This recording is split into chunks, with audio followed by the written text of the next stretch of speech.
Super star Rajinikanth, Lokesh Kanagaraj combination లో తెరకెక్కిన కూలీ చిత్రం ఆగస్టు 14న ప్రపంచవ్యాప్తంగా భారీ అంచనాల నడుమ విడుదలకు సిద్ధంగా ఉంది. ఇక ఈ సినిమాకు సంబంధించి షూటింగ్ కార్యక్రమాలు పూర్తి అయ్యి చాలా రోజులే అయ్యింది. ఇక ప్రస్తుతం పోస్ట్ ప్రొడక్షన్ వర్క్స్ లో ఫుల్ బిజీగా ఉంది మూవీ టీం. ఇక ఈ చిత్రం నుంచి పెద్ద కంటెంట్ ఇప్పటి వరకు అయితే బయటకు రాలేదు. మొన్నటికి మొన్న విడుదల చేసిన పూజా హెగ్డే, మోనికా స్పెషల్ సాంగ్ కూడా పెద్ద హిట్ అయింది. ఇక ఈ సినిమాపై ఈ సాంగ్ అంచనాలను మరింత పెంచేసింది. లోకేష్ కనగరాజ్తో రజనీకాంత్ సినిమా అంటే ఆ మాత్రం ఉంటుంది మరి. ఇక మేకింగ్ కాస్ట్ పెద్దగా ఉండకపోయినా ఉండొచ్చు, కానీ స్మార్ట్ క్యాస్ట్కి మాత్రం భారీగానే ఖర్చు చేశారట నిర్మాతలు. ఒక్కొక్కరు ఎంత రెమ్యూనరేషన్ తీసుకున్నారు అనేది ఇప్పుడు హాట్ టాపిక్గా మారింది.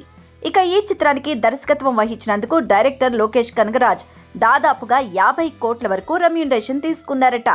అలాగే మిగిలిన ఆర్టిస్టుల రెమ్యూనరేషన్ విషయానికి వస్తే హీరోగా నటించిన రజనీకాంత్ అక్షరాల 150 కోట్ల రూపాయలు రెమ్యూనరేషన్ అందుకున్నారట.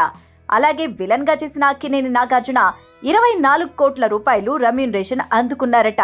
ఇది ఆయన కెరియర్ లో హైయెస్ట్ రెమ్యూనరేషన్ అనే చెప్పాలి. ఎన్ని రోజులు హీరోగా చేసిన నాగార్జున 10 కోట్ల రూపాయల వరకు మించి రెమ్యూనరేషన్ ని అందుకోలేదు. అదే విధంగా అమీర్ ఖాన్ ఈ చిత్రంలో అతిథి పాత్ర పోషించినప్పటికీ 25 కోట్ల రూపాయలు రెమ్యూనరేషన్ అందుకున్నారట.